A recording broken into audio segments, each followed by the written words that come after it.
भेजते हैं। आप सबको पता है कि जिस समय प्रभु श्री रामचंद्र जी का स्वयंवर चल रहा था, राजा जनक जी और दशरथ जी थे। आप लोग हरदम सुनते हैं, लेकिन जब 2 4 10 लोग रहते हैं ज्ञान की बातें, इसलिए हम लोग बताते हैं।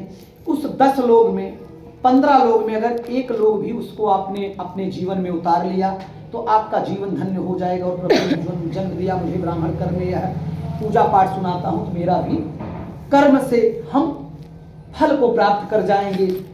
तो वहां पर राजा दशरथ और राजा जनक जी थे। प्रभु सीता और प्रभु श्री रामचंद्र जी का स्वयंवर चल रहा था।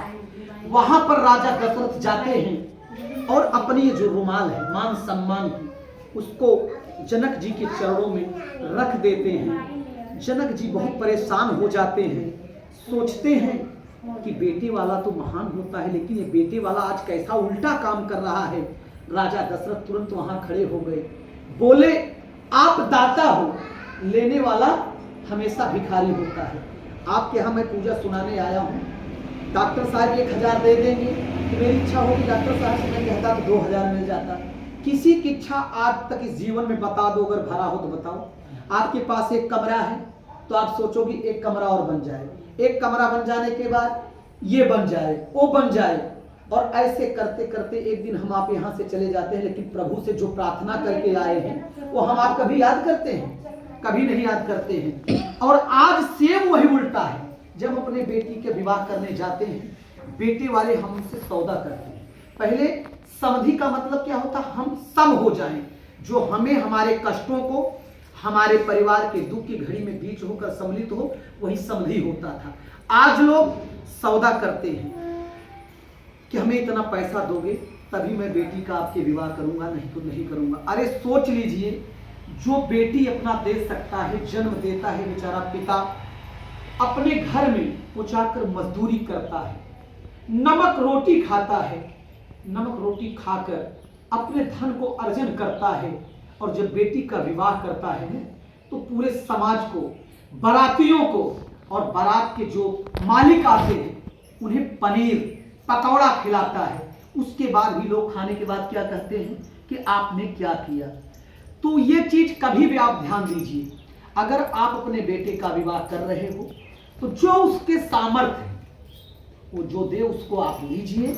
और आप भी अपनी बेटी का जहां विवाह करने जाओ, जहां मांगने वाला है। और आज हम आप क्या हैं?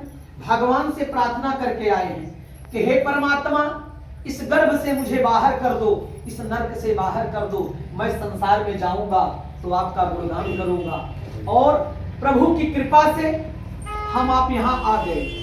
जैसे देखो बच्चा डॉक्टर साहब गर्भ से माँ के गिरता है नीचे, तुरंत तो बोलता है क्या करे परमात्मा, आप मुझे कहाँ भेज दिया है। जब हम आप माँ के गर्भ में रहते हैं तो उसमें माँ का जो भी खाती पीती है उसके माध्यम से हमें मिल जाता है। लेकिन परमात्मा को इतना पता है कि जब 9 महीने के बाद गर्भ से यह बालक संसार में जाएगा तो ये क्या खाएगा, क्या पिएगा। हमारे भगवान को इतनी चिंता है, जैसे ही बच्चा माँ के गर्भ से नीचे धरती पे गिरता है, वैसे मेरे परमात्मा माँ के स्तनपान में दूध की व्यवस्था कर देते हैं। तो मेरे मित्रों, मेरे भक्तों, आप क्यों चिंता कर रहे हो? अगर परमात्मा ने मुझे जन्म दिया है तो भोजन वस्त्र देनी उनकी व्यवस्था है। हमें आपको क्या करना है? सिर्फ प्रभु का गुणगान करना है। और यही हम आप भूल करते हैं।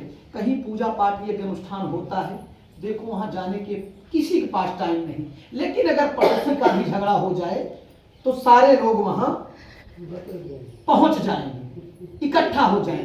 तो कहीं भी इतना प्रयास करिए, अगर कहीं सनातन धर्म की पूजा पाठ यज्ञ अनुष्ठान हो रहा है, आप कितने भी व्यस्त कार्य में हों, उस कार्य को छोड़कर या अपने कार्य को 10-15 मिनट 1 घंटे में पूर्ण करके भगवान की कथा में पहुंचिए, कथा को श्रवण करिए, दर्शन करिए, पूजन करिए, प्रसाद करके ग्रहण करिए।